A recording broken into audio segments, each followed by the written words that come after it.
السلام علیکم ناظرین، آپ دیکھ رہے ہیں زی ایچ نیوز. میں ہوں ظہیر احمد. ناظرین چڑیے ذرا خبر تھوڑی سی کم لیں گے، تھوڑا سا ہاتھ ہلکا رکھیں گے. لیکن اس سے پہلے شہباز شریف صاحب نے رات کو ایک انٹرویو دیا ایک ٹی وی کے اوپر. اس انٹرویو میں کچھ خاص باتیں ہیں. زبان کا استعمال کے حوالے سے بات ہے، کوئی بندی گالا کے حوالے سے بات ہے، کچھ اپنے آپ کو بڑا اخلاقیات کے دائرے میں رہ کر بات کرنے والا جو بیانیہ اکثر بنایا جاتا ہے کہ وہ فلاں جو ہے غلط زبان استعمال کرتا ہے، ہم ذرا ٹھیک ہے، وہ ہے. اور تھوڑا سا محترمہ بینظیر بھٹو صاحبہ نے کیا کہا تھا آج کے وزیر اعظم کو کیا کہا جاتا ہے، کٹ پتلی اور مینڈیٹ کسی اور نے دیا ہے. تو محترمہ نے کچھ اسی قسم کی بات کی تھی نواز شریف صاحب کے بارے 1997 میں. وہ کیا کہا تھا وہ بھی آپ کو بتاتے ہیں، لیکن شروع ذرا شہباز شریف صاحب کے انٹرویو سے کر لیتے ہیں.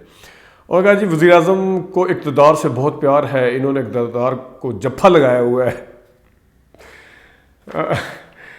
اقتدار کو جپھا، اقتدار سے پیار کس کو ہے، کتنا پرانا خواب ہے، کس کا کتنا پرانا خواب ہے وہ سب کو پتہ ہے. وہ کب سے خواب نہیں دیکھا جا رہا. جس وقت نواز شریف صاحب کو اتارا گیا تھا پیناما کے ٹائم، پھر شاہد خاقان عباسی صاحب کو بنایا گیا تھا، پھر شہباز شریف کی کیا حالت تھی اور کیا کیا ہوا تھا سب کو پتہ ہے. اور اقتدار کو جپھا لگانے کے لیے اگر آپ ان لوگوں کو ساتھ میں لائیں اور خواب دیکھ رہے ہوں اور اپنے آپ کو تقریباً اس ٹائم پرائم منسٹر سمجھ کے بات کر رہے ہوں، اس ٹائم بلیو می، آپ انٹرویو سنیں شہباز شریف صاحب کا، آپ کو لگے گا کہ بس اعلان ہونا باقی ہے، صرف حلف اٹھانا ہے اور شہباز شریف صاحب جو ہے نا وہ وزیر اعظم بن چکے ہیں. ہوتا ہے نا وہ الیکشن ہوئے ہوتے ہیں بالفرض 18 فروری 2000 کسی بھی سن میں الیکشن ہوئے ہیں، ڈیٹ ہے 18 فروری کی. اب وہ جوڑ توڑ شروع ہو جاتا ہے. ایک چیز انڈرسٹوڈ ہوتی ہے کہ آپ کس نے وزیر اعظم بنا ہے. مثال لے لیتے ہیں، عمران خان صاحب نے حلف اٹھایا 17 اگست کو یا 18 اگست 2018 کو، 17 اگست کو. جو عمران خان نے پہلی سپیچ کی تھی وہ 27 جولائی کی رات کو کی تھی. 26 جولائی کو الیکشن ہوئے تھے. تو الیکشن کے بعد انڈرسٹوڈ تھا کہ ان کی پارٹیاں جو ہے نا وہ اس ٹائم مینڈیٹ لے چکی ہیں خان صاحب کی یا ان کے اتحادی، اور وہ ملا کے اپنی حکومت کو بنائیں گے. تو یہ انڈرسٹوڈ تھا. اور اس وقت جو عمران خان کی باڈی لینگویج تھی یا جو بھی تھا وہ سمجھ آتی تھی کہ وہ وزیر اعظم والی ہے. تو ابھی عدم اعتماد ہوئی نہیں ہے، ابھی عدم اعتماد کی طے ہونی ہے، اس کا کیا نکلنا ہے اس کے اندر سے وہ ہوا نہیں ہے. اور شہباز شریف صاحب کو اگر آپ سنیں تو وہ اس ٹائم اپنے آپ کو پورا پرائم منسٹر سمجھ کے اس کے بعد اگلی پالیسیوں کے بھی اعلان کر رہے ہیں اور کہہ رہے ہیں کہ جپھا انہوں نے اقتدار سے ساتھ لگایا ہوا ہے. جپھا تو انہوں نے لگایا ہوا ہے جن کو سڑک پہ گھسیٹنا تھا، جن کے پیٹ کے اندر سے دولت نکالنی تھی، ان کے ساتھ مل کے ایک خواب دیکھ رہے ہیں وزیر اعظم بننے کا. تو اقتدار کا بھوکا کون ہے، جپھا لگانے کی کوشش کون کر رہا ہے، تو یہ تو سامنے ہے. یہ تو اس کے اوپر ایک کمنٹ کرنا تھا. لیکن آگے آتے ہیں ذرا. نون لیگ نے ایک بیانیہ بنایا ہوا کہ ہم اخلاقیات کے بہت پاسدار ہیں، ہم زبان کا غلط استعمال نہیں کرتے. 2 لفظ تو میں نے ابھی آپ کو سنا دیے، پیٹ اور سڑکوں پہ گھسیٹنے والا. یہ ایک بہت لمبی داستان ہے. نواز شریف صاحب وزیر اعظم تھے.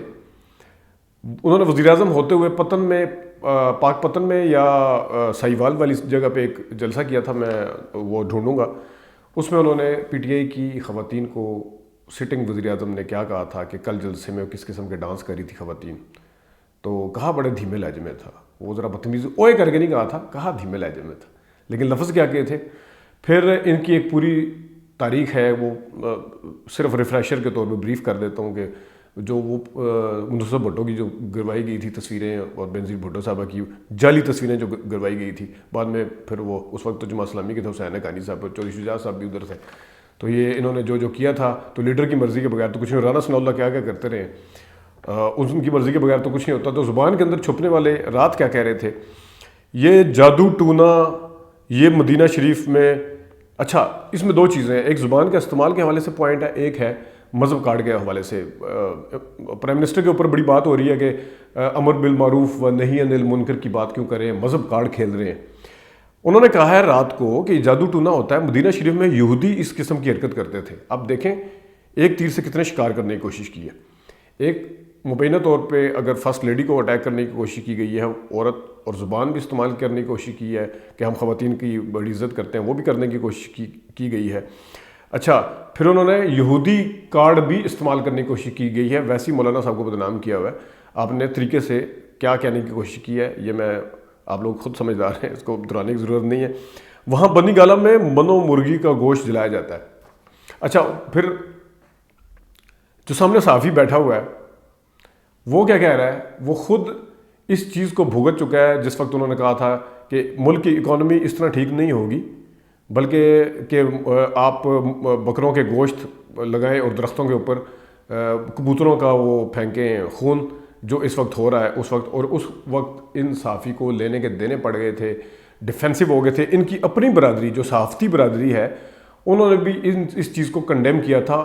آگے وہ بیٹھے ہوئے ہو صحافی جس کا اپنا ایک گرج ہو، جس کا اپنا ایک بیک گراؤنڈ ہو اس پوائنٹ کو لے کے، اور وہ آگے سے ان کو روکنے کی بجائے پتہ کیا کہہ رہے ہیں؟ اچھا یہ دیکھیں نا، اب تو یہ ایک آگے سے کاؤنٹر کرنے کی جگہ اب تو ایک بنی گالہ میں اگر یہ ہو رہا ہے تو اب تو ایک لیڈر آف دی اپوزیشن کہہ رہے ہیں. تو مطلب بجائے کاؤنٹر کرنے کے، آپ کاؤنٹر کرنے کے لیے بیٹھے ہوئے ہیں، بجائے کرنے کے آپ نے فل ٹاس بنا کے دے دی، ہیلو مارو چھکا دے کے، تو گرج اور وہ سارا کچھ تو سامنے آ جاتا ہے.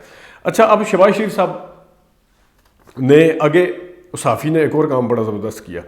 شہباز شریف صاحب کہتے ہیں کہ یہ شخص انا پرست ہے، موسن کش ہے، احسان فراموش ہے، ہم ان کو آئینہ دکھائیں گے.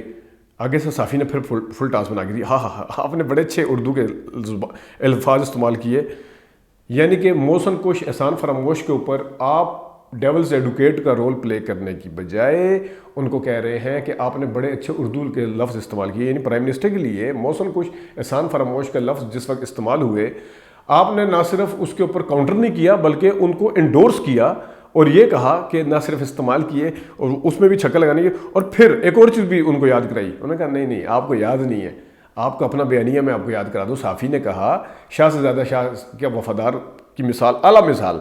صحافی نے کیا کہا کہ نہیں آپ کو یاد نہیں ہے، میاں صاحب کدھر نکل کے جا رہے ہیں، آپ نے اچھے الفاظ استعمال کیے، جس طرح کے الفاظ استعمال کرتے ہیں وہ جس طرح کے یعنی ان کو اس بیانیے کی طرف لانے کی کوشش کی جو نون لیگ بناتی ہے کہ ہم زبان اچھی استعمال کرتے ہیں. زبان کتنی اچھی استعمال کرتے ہیں یہ میں نے آپ کو ابھی بتا دیا. اس کی مثال بالکل اسی طرح جس طرح میں نے ایک فلم دیکھی تھی، وہ فلم میں ایک سیٹ ہوتا ہے، اس کے گھر میں ایک نوکرانی ہوتی ہے، وہ بولتی بہت ہے. اچھا وہ بولتی بہت ہے، بولنے کے بعد جب تھک جاتی ہے آگے والے لوگ تنگ آ جاتے ہیں، بور ہونا شروع ہو جاتے ہیں، دیکھتے ہیں کہ کتنی بول رہی ہے، وہ کہتے ہیں ہمیں تو فضول بات کرنے کی عادت ہی نہیں ہے. یعنی کہ آپ ان کا وتیرہ جو ہے وہ یہ ہے کہ زبان استعمال کریں، ٹکا کے کریں، بعد میں کہتے ہیں ہم تو زبان نہیں استعمال کرتے، یہ تو یہ کرتے ہیں، ہمیں تو فضول بات کرنے کی عادت نہیں. آپ سمجھ گئے ہوں گے، ٹھیک ہے. اچھا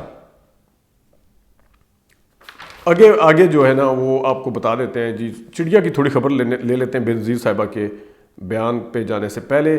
چڑیا کہہ رہی تھی اس دن 22 مارچ کے پروگرام میں کہ ضمیر کے مطابق اگر ووٹ کرتا ہے تو ووٹ ڈالے گا تو البتہ. ہاں ایک منٹ، یہ میں شہباز شریف صاحب کے ایک بہت اہم پہلو میں مس کر گیا. یہ جو بات ہو رہی ہے کہ ووٹ ڈالیں گے فلور کراسنگ کر کے ووٹ ڈالیں گے، انہوں نے کہا ہے کہ روز روشن کی طرح عیاں ہیں جن لوگوں کے ضمیر جاگ گیا ہے، ہم اپنی ضمیر پر اختلاف کریں گے.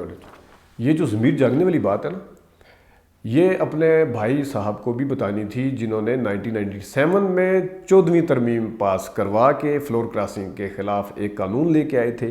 اس وقت نہیں لانا تھا یہ قانون، بھائی کو بتانا تھا کہ لوگوں کے ضمیر جاگ جاتے ہیں، یہ بڑی اچھی چیز ہے، ضمیر کے مطابق چلنا چاہیے، اس طرح کے لوگوں کو سزا نہیں دینی چاہیے، اس طرح کے لوگوں کو تو سیلیوٹ کرنا چاہیے.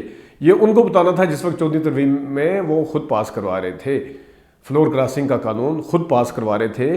تو اپوزیشن لیڈر صاحب کو چاہیے کہ اپنے جو پارٹی کے سربراہ ہیں ان کو کہتے ہیں کہ آپ یہ کیوں پاس کروا رہے ہیں. آج آپ کہہ رہے ہیں دوسرے کی دفعہ کہ ضمیر جاگ جاتے ہیں، خود اپنی دفعہ جب یہی والے ضمیر انہی کے خلاف جاگتے تھے تو آپ فلور کراسنگ کا قانون لے کے آتے تھے اور آپ کہتے تھے کہ ان کو سزائیں ملنی چاہیے. ٹھیک ہے، تو یہ اچھا اب آتے ہیں چڑیا کی طرف. چڑیا جو ہے نا وہ چڑیا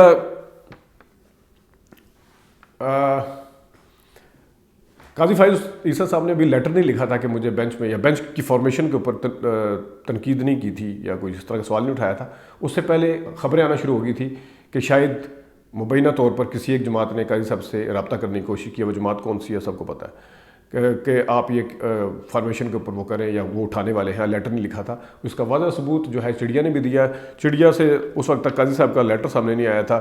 چڑیا نے کہا کہ 2 قسم کے اعتراضات کیے جا رہے ہیں کہ ایک تو 5 سے زیادہ جج کیوں نہیں بنائے گئے، دوسرا یہ کہ اگلے چیف جسٹس جو ہونے جا رہے ہیں یعنی قاضی صاحب ان کو شامل کیوں نہیں کیا گیا.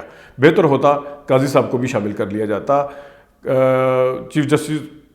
اچھا، اور پھر انہوں نے کمیٹی کی بھی بات کی. اب چیف جسٹس کا اگر اختیار ہے تو وہ اختیار تو ہے، اس کو تو آپ چیلنج نہیں کر سکتے. اس کے اوپر نہ تو کچھ بات کر سکتے ہیں. اگر انہوں نے بینچ بنانا ٹوٹل اختیار چیف جسٹس کا ہے تو وہ چیف جسٹس ہی بنائیں گے, ٹھیک ہے.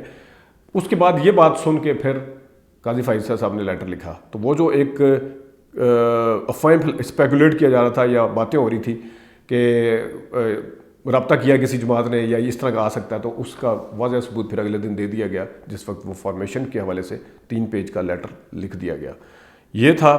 اچھا, چڑیا کو ہم بعد کے لیے رکھتے ہیں. میں ذرا ایک اور چیز پہ آ جاتا ہوں. وہ ہے جناب صاحب محترمہ, ابھی آج کل بڑی بات ہوتی ہے کہ مینڈیٹ کس نے کس کو دیا. خان کو لانے والے ہیں, خان کٹ پتلی ہیں, اوپر لے کے آئے ہیں, مینڈیٹ دیا گیا ہے ان کو. تو یہ جناب پہلی دفعہ نہیں ہے, اس طرح کی باتیں ہو رہی ہیں. محترمہ بینظیر بھٹو نے, یہ میرے ٹویٹر اکاؤنٹ پہ آپ پیج دیکھ بھی لیں گے, لیکن میں آپ کو یہاں پہ پڑھ کے بتا دیتا ہوں کہ کیا تھا. جس وقت 2/3 میجورٹی لے کے آئے تھے محترم نواز شریف صاحب 1997 میں, تو کیا بات ہوئی تھی. اس قسم کی بات پہلی دفعہ نہیں. حکومت کے خلاف تحریک چلائیں گے, تحریک نہیں چلائیں گے.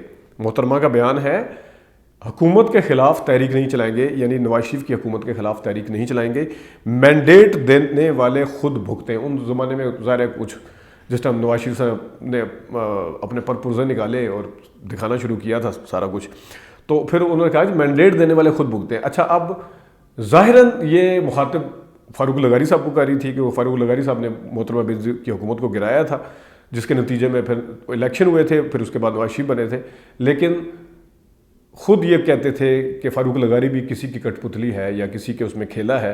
انہوں نے فاروق لغاری کو, ہمارے صدر کو ہمارے خلاف یوز کیا ہے. تو صاف طور پہ نوٹ کیا جا سکتا ہے کہ مینڈیٹ دینے والے خود بھگتے. تو ان کا نشانہ, وہ کہتے ہیں نا, کہنا تینوں تے سنانا نو, کہنا بیٹی کو اور سنانا بہو کو, یہ وہ کام کیا تھا محترمہ نے. اور لیکن یہ بات جو ہے آج اگر آپ یہ سمجھتے ہیں کہ صرف عمران خان صاحب کے حوالے سے ہوئی ہے مینڈیٹ والی, اور جو آج لگا رہے ہیں, تو ان کے اپنے ماضی کو یاد کروانا بہت ضروری تھا کہ مینڈیٹ دینے والی باتیں جو تھی وہ اس وقت بھی ہوتی تھی. اس کو ذرا تھوڑا سا یاد کر لیجیے. الیکٹرانک میڈیا نہیں تھا, اب تو ساری وہ چل جاتی ہیں پرانی پچھلے 10-15 سال کی جو ڈیولپمنٹ ہے, اس سے پہلے کی ہم آپ کو بتاتے رہے کہ ہمارے پاس ہے. ٹھیک ہے, آج کے لیے اتنی اجازت دیجیے. اللہ حافظ.